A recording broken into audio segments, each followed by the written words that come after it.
We also require exchange for our minimum requirements from abroad for maintenance supplies and new projects. The only way we can meet this liability is by exports, even though this means doing without ourselves. We must not falter now.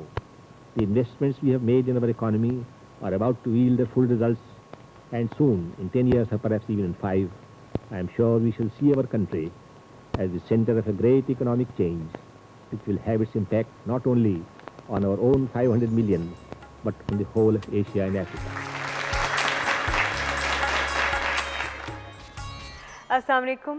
Programme है जुनून गुमगश्ता। हम हर हफ्ते पिछले कोई 15 हफ्तों से आपके लिए महफिल सजाते रहे हैं। जिनका ये जुनून है और जिन्होंने हमें माजी का ये सफ़र करवाया आवाज़ों के ज़रिए, लुत्फ़ुल्लाह खान साहब हमारे साथ मौजूद हैं हर हफ्ते की तरह। अस्सलाम वालेकुम। अस्सलाम वालेकुम। कैसे मिजाज है?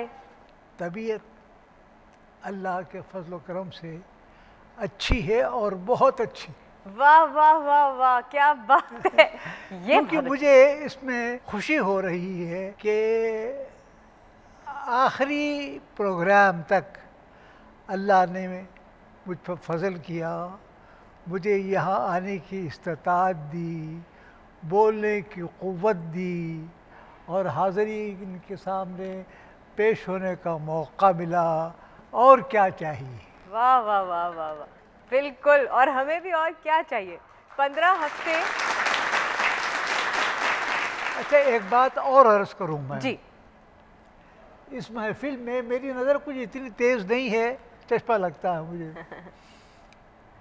शकील अब्दुल साहब और दीगर मेरे दोस्त अहबाब, मेरे करम फरमा यहाँ मौजूद हैं। इनकी मौजूदगी से मुझे फ़ायदा ये मिलता है, होता है कि मैं गुफ्तगू में एहतियात बरतता हूँ, सोच समझ के बोलता हूँ, वरना अगर ये लोग ना होते तो मैं बेलगाम हो जाता, जो चाहे बक जाता। मैं मुझे कितना बक रहा हूँ जुनून में क्या क्या कुछ। कि बहरहाल ये ऑडियंस अच्छा ऑडियंस है, ये आपको कभी कभी दाद भी देता है, कभी कभी तालियां भी बजाता है, कभी कभी आपका दिल भी रखता है।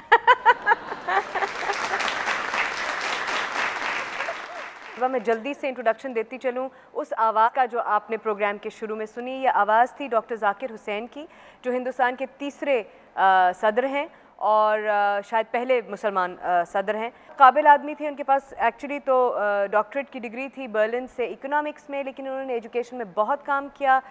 मुस्तकिल एजुकेशन से ही मुताल्लिक़ रहे। मुख्तलिफ़ इंटरनेशनल ऑर्गेनाइजेशंस को इन्होंने हेड भी किया यूनिवर्सिटीज़ की, और फिर आप सब जानते हैं कि वो सदर भी बने। उनको बहुत बड़े बड़े सरकारी एजाज़ात से भी नवाजा गया है और उनकी बहुत कदर कीमत हिंदुस्तान में समझी जाती है।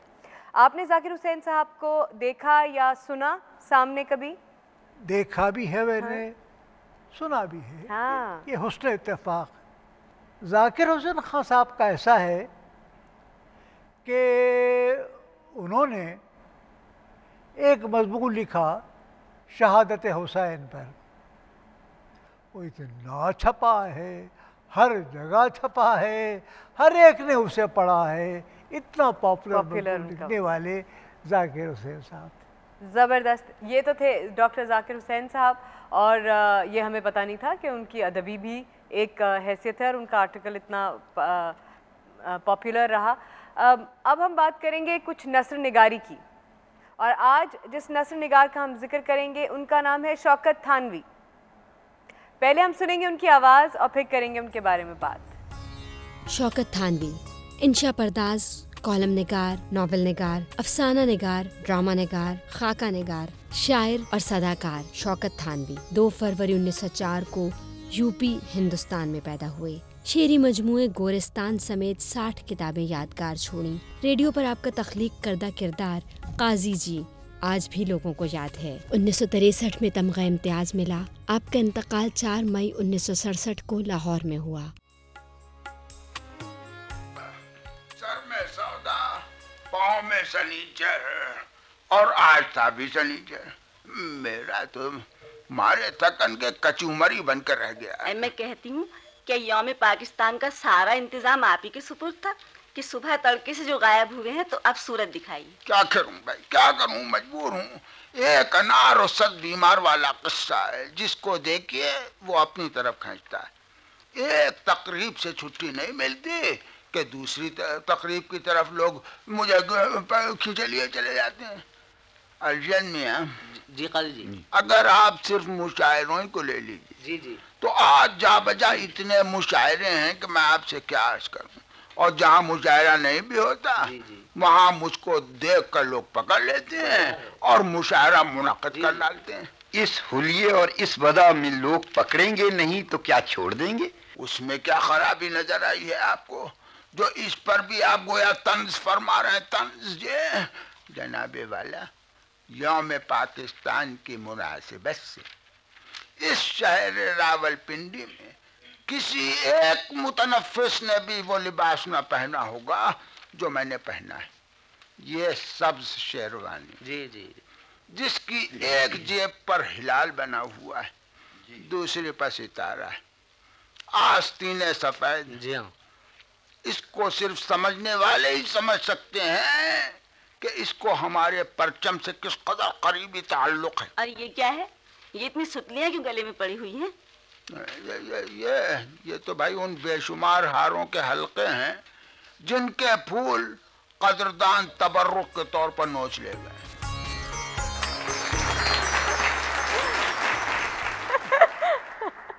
शौकत थानवी साहब, बहुत बहुत ज़बरदस्त उर्दू अदब में इनका मकाम है। इन्होंने 60 किताबें लिखी हैं, मजमून लिखते थे, खाके लिखते थे, नावल लिखे, ड्रामे लिखे, सदाकारी भी की।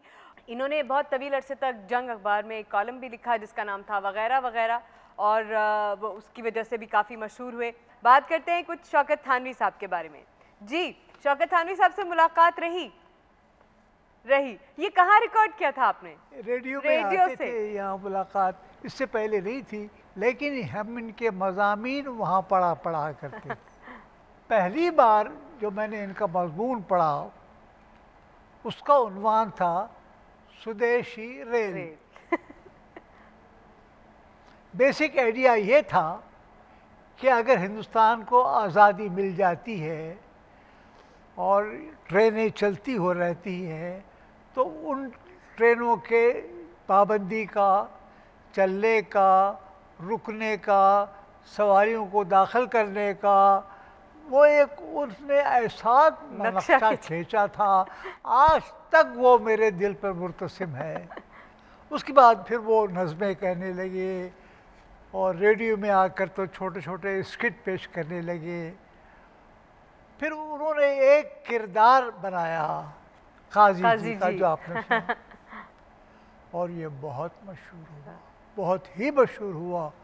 आदमी बहैसियत मज़ाह निगार A1 आदमी था। इस मज़ेदार गुफ्तगू के साथ ही हम लेते हैं एक छोटा सा ब्रेक। हमारे साथ शामिल रहिएगा, वापस आएंगे तो और बात होगी कुछ हंसने मुस्कुराने की। Please stay with us.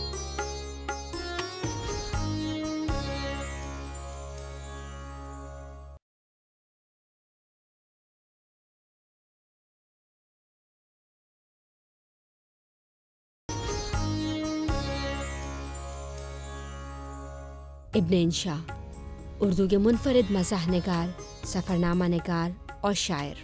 Ibn इंशा 15 जनवरी 1927 को पंजाब में पैदा हुए।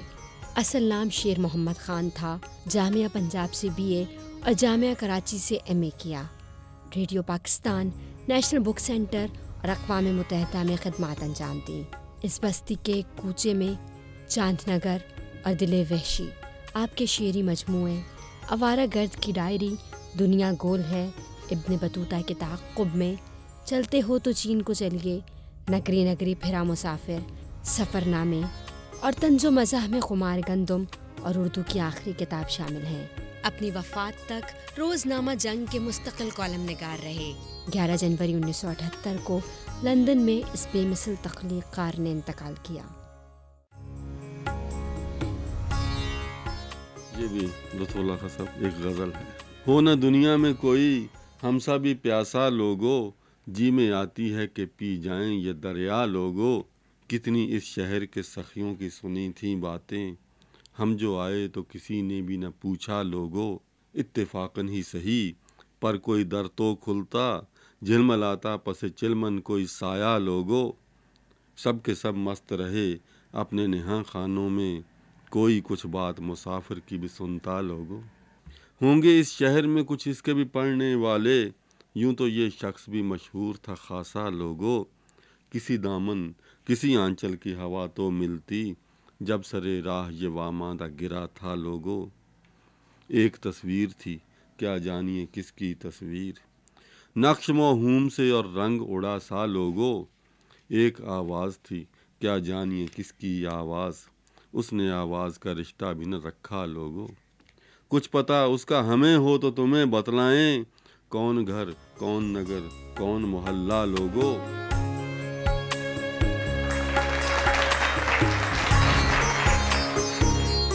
गुलदस्ता की इस महफिल में हमारे साथ शामिल रहने का बहुत बहुत शुक्रिया। अभी जो आवाज़ आपने सुनी वो थी इब्ने इंशा की। अब इनके बारे में क्या कहा जाए, इब्ने इंशा तो बस इब्ने इंशा हैं। तो इब्ने इंशा को कब और कहाँ रिकॉर्ड किया आपने? ये एक अहम मजमून भी है और मेरे लिए ज़ाती तौर पर दर्दनाक मजमून है। दर्दनाक इस तरह कि आदमी जवानी में मर गया, उस किस्म के कैंसर का ख़ास नाम है जो गिल्टी यहाँ हो जाती है, उसे वो मर्ज़ लाहक हो गया। यहाँ राशिदी साहब थे, हुसामुद्दीन राशिदी साहब, उनके यहाँ जाना आना बहुत था उनका। वो कहते हैं कि जब ये इसमें मर्ज़ में मुब्तला हुआ होने के बाद एक दफ़ा उनके घर पहुँचा, कहते हैं कि मैं इसे पहचान नहीं सका। फिर वो इतना कॉन्शियस बन गया था इब्ने इंशा कि कोई भी जाता था, कम से कम मैंने लंदन में कई मरतबा फ़ोन किया उसको कि भाई मैं आना चाहता हूँ तुम्हारे पास।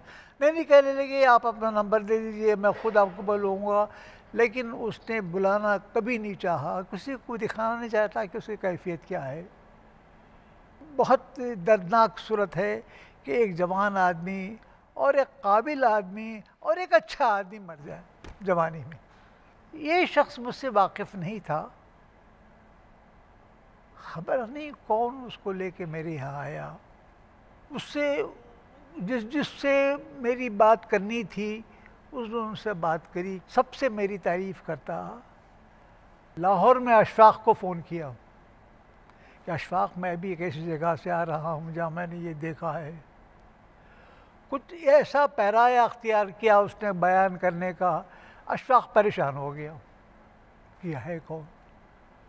अशफाक ने उसी वक्त इतना लंबा एक सफ़ा टाइप करवा करके आप ये है, मैंने ये सुना है, मैंने ये सुना है, मैंने अल्लाह आपको ये रखे, ये रखे।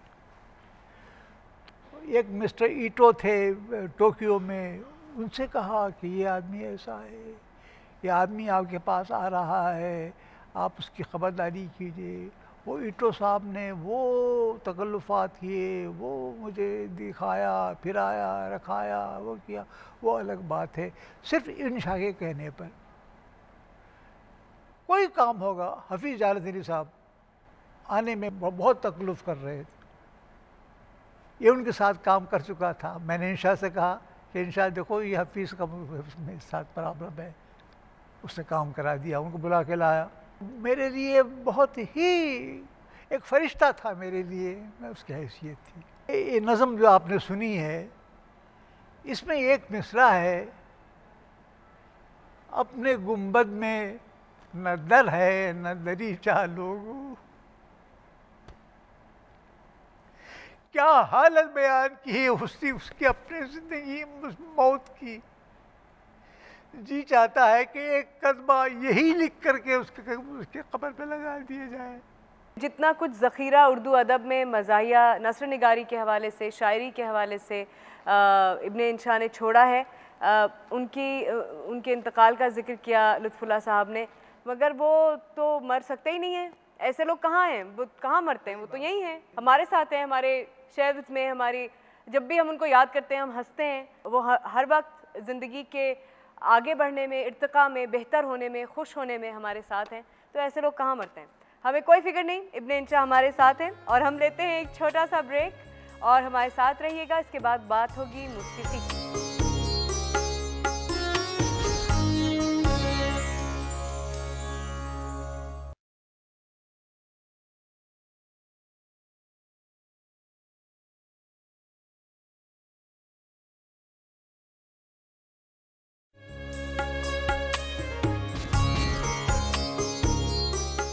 Welcome back. महफिल है जुनून गुमगश्ता की। आज हमारा इस सिलसिले का आखिरी प्रोग्राम है। बात हुई थी इब्ने इंशा की, अब बात करेंगे मौसीकी की। और आज जिस फ़नकार को हमने इनके आवाज़ ख़जाने से चुना है, जिनकी आवाज़ को चुना है, बहुत मारूफ नाम है मौसीकी का, हम सब जानते हैं। ख्याला घराने से इनका ताल्लुक़ है। आज हम बात करेंगे उस्ताद अमानत अली ख़ान साहब की। पहले हम सुनते हैं उनकी आवाज़ और फिर करेंगे उनके बारे में बात।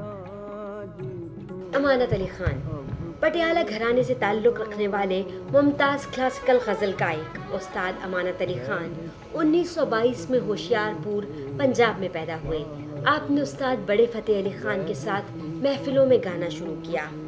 तक़सीम हिंद के बाद पाकिस्तान आ गए और रेडियो पाकिस्तान लाहौर से अपनी आवाज़ का जादू जगाने लगे। आपको तमग़ा हुस्न कारकर्दगी भी मिला। आपके साहबजादे मरहूम असद अमानत अली ने भी आपकी मौसीकी की रवायत को आगे बढ़ाया। ये मुनफरिद आवाज़ 1974 में सदाए गुमगश्ता बन गई। आज उठो अब कूच करो इस शहर में जी को लगाना था। इंशाद उठो अब कूच करो। वहशी को सकून से क्या मतलब, वहशी को सकून से क्या मतलब। जोगी का नगर में ठिकाना क्या। इंशाद को अब कूच करो इस शहर में दिल को लगाना था।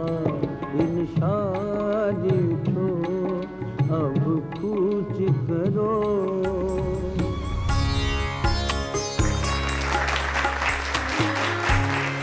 जनाब, मौसीकी पर तो आप जितने हमारे यहाँ गाने वाले गुजरे हैं उनमें बंदिशों के एतबार से, खूबसूरत बंदिशों के एतबार से और मुस्तनद के हिसाब से जितनी अमानत फ़तेह को, उसके भाई को याद थी और किसी को याद नहीं थी।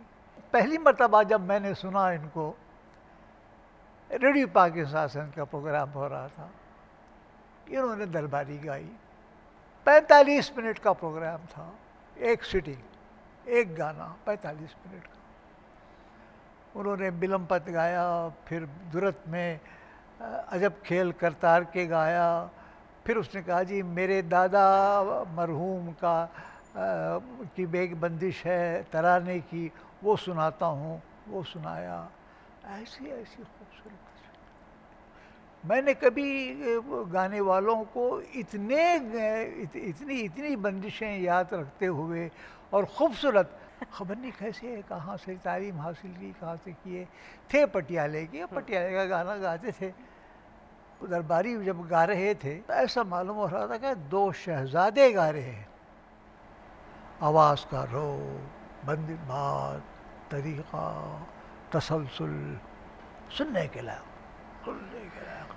बहुत अच्छा था। फिर मेरी मुलाकात भी हुई, फिर वो दोस्ती की हद तक भी बदल गई। अच्छा, दोस्ती थी आपकी? अमानत में एक बात थी, वो इल्म दोस्त था, अदब दोस्त था। जितने अदीब थे उनको जानता था, उनके साथ बातें करता था। लतीफ़े उसको बहुत याद थे। बहुत अच्छा आदमी था। दिल तो नहीं चाह रहा, मगर क्या करें, हर चीज़ का एक दौरानिया होता है और हमारे प्रोग्राम का दौरानिया अब ख़त्म हो रहा है। जिन लोगों को हमने इस प्रोग्राम में शामिल किया, जिनके बारे में हमने गुफ्तगू की, जिनकी ज़िंदगियों के अंदर हमने झांक कर देखा, उनकी आवाज़ों के ज़रिए जो हमने चुनी थी लुत्फ़ुल्लाह खान साहब के ख़जाने से, वो सब बहुत बड़े नाम हैं अदब के, मौसीक़ी के, सियासत के। उनके बारे में इतनी छोटी छोटी महफ़िलों में बात करना मुमकिन नहीं है, उनकी खिदमात का अहाता करना भी मुमकिन नहीं है। बहुत अदना सी कोशिश थी, उम्मीद है आपको पसंद आई होगी। हम बहुत शुक्रगुज़ार हैं लुत्फ़ुल्लाह खान साहब के, जिन्होंने बहुत साथ दिया हमारा। अपने इस प्रोग्राम का इख्तिताम हम यही कर रहे हैं, लेकिन उम्मीद करते हैं कि ऐसी ही किसी पुरलुत्फ़ महफ़िल में दोबारा आपसे मुलाकात होगी। लुत्फ़ुल्लाह खान साहब के लिए मैं चाहती हूँ कि एक दफ़ा हम